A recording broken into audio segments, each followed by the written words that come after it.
కాలాన్ని వృధా చేయడం అంటే నిన్ను నువ్వు దోపిడీ చేసుకోవటం అని గౌతమ బుద్ధుడు చెప్పిన వాక్యం ద్వారా గౌరవ్ పబ్లికేషన్స్ వారు ఆంధ్రుల చరిత్ర సంస్కృతి అని గ్రూప్ 2 విజేతల కోసమని నోట్బుక్ని తయారు చేశారు. ఇది సెకండ్ ఎడిషన్ అండి, 2024లో వచ్చింది. ఈ పుస్తకం రాయటానికి ఎంతో స్ఫూర్తి కలిగిన వ్యక్తుల ద్వారా వీరు స్ఫూర్తిని పొంది group 1, group 2, group 3 and group 4 మరియు అదేవిధంగా ఏపీపీఎస్సీ వారు కండక్ట్ చేసే అన్ని రకాల పరీక్షలకి మన ఆంధ్రుల చరిత్ర మరియు సంస్కృతి గురించి ఉపయోగపడే విధంగా గ్రూప్ 2 విజేతలైన Maraka Kranthi Kumar, next K Tribhuvan Reddy, G Sridhar, వీరిద్దరు 2018లో క్రాంతి కుమారు, త్రిభువన్ రెడ్డి గ్రూప్ 2కి సెలెక్ట్ అయినారు.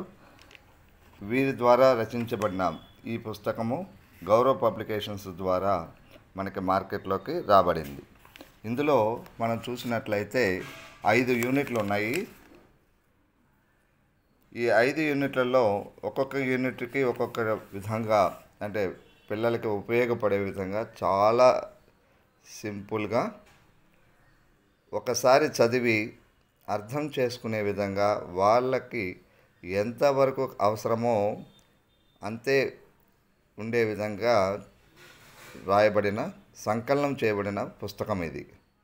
దీంట్లో మీరు చూసినట్లయితే యూనిట్ 1లో ఆంధ్రదేశము పూర్వ చరిత్ర గురించి తెలియజేయబడింది.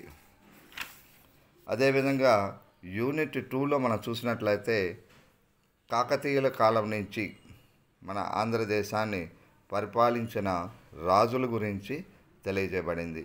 ఇందులో కాటమరాజు కథ కూడా విపులంగా తెలియజేయబడింది.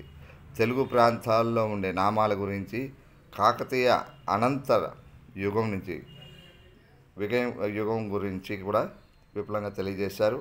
విజయనగరం యొక్క సాహిత్యం దీంట్లో ప్రత్యేకంగా తెలియజేయబడింది. విజయనగరం రాజులకి ప్రత్యేకమైన స్థానము మన ఆంధ్ర చరిత్రలో ఉంది. దాని గురించి కూడా వివరించారు. కుతుబ్ షాహీలు కూడా మన ఆంధ్ర రాష్ట్రాన్ని పరిపాలించారు. అదేవిధంగా 3వ యూనిట్లో వీరు యూరోపియన్ల రాక, వారు మన దేశాన్ని ఏ విధంగా, మన దేశంతో పాటు మన ఆంధ్ర రాష్ట్రంలో ఉన్న పాలన ఏ విధంగా జరిగింది అనే దాని గురించి వీరు చెప్పారు. వీరు చేసిన పాలనకి వ్యతిరేకంగా అనేక రకమైన వ్యతిరేకంగా అనేక తిరుగుబాటు కార్యక్రమాలు మన ఆంధ్రదేశంలో దేశంతో పాటు జరిగినాయి. అందులో ముఖ్యంగా ఆంధ్రప్రదేశ్లో చెప్పుకోవాల్సిన తిరుగుబాటు 1857లో జరిగింది. దాని గురించి కూడా వీరు చాలా విపులంగా తెలియచేశారు. అదేవిధంగా ఆత్మగౌరవం అనే దాని మీద ఉద్యమాలు జరిగినాయి.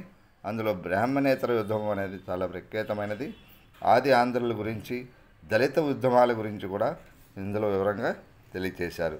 అదేవిధంగా శ్రీకాకుళం సాయుధ తిరుగుబాటు, ఆంధ్రాలో గ్రంథాలయ ఉద్యమం గురించి కూడా వివరించబడింది.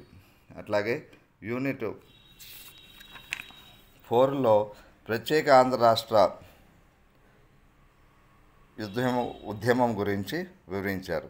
అట్లాగే పొట్టి శ్రీరాములు తన ఆంధ్ర రాష్ట్రాన్ని తమిళనాడు నుంచి సపరేట్ చేయడం కోసం తన ప్రాణాన్ని త్యాగంగా పెట్టిన వారి గురించి కూడా ఇందులో విపులంగా వివరించబడ్డాయి. ఆంధ్ర రాష్ట్ర ఆవిర్భావం కోసం ఎంతోమంది కష్టపడ్డారు. వారి గురించి వివరంగా యూనిట్ 4లో తెలియజేశారు. మరియు యూనిట్ 5లో ఆంధ్ర రాష్ట్ర అవతరణ తర్వాత జరిగిన ఆంధ్రప్రదేశ్ గురించి వివరించడం జరిగింది. అదేవిధంగా వీరు రాసిన పుస్తకంలో మనం ప్రత్యేకంగా తెలుసుకోవాల్సినవి ఏంటంటే ఇతర అంశాల గురించి అని పేరుతో తెలుగు భాష సాహిత్య వికాసం గురించి, తెలుగు భాషపై తెలుగు గేయకారుల అభిమానం గురించి, తెలుగు కవుల గురించి, ప్రాచీన గ్రంథాలు రచయితల గురించి, తెలుగునాట కవయిత్రుల గురించి, అట్లా వ్యక్తుల గురించి, వారికి ఉన్న బిరుదుల గురించి, తెలుగు సాహిత్యంలో తొలి రచనలు మరియు ఇతరముల గురించి, కవుల మాటలు పాటలు, తెలుగునాట సంగీత రంగంలో ప్రముఖులు, చిత్రకళా రంగంలో ప్రముఖులు, సంస్థలు స్థాపకులు, ఈ విధంగా ఎన్నో అంశాల గురించి వివరముగా అర్థమయ్యే భాషలో తెలుగులో సింపుల్గా తెలియజేయబడింది ఈ పుస్తకంలో.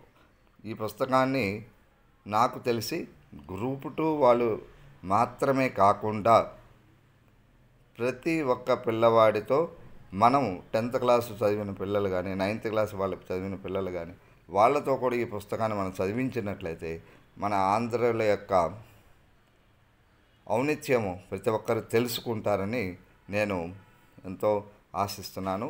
ఈ పుస్తకాన్ని మీరు కూడా చదివి ఏ విధంగా ఉంది అనేది కామెంట్ రూపంలో మా ఛానల్కి తెలియచేయవలసిందిగా కోరుతున్నాను.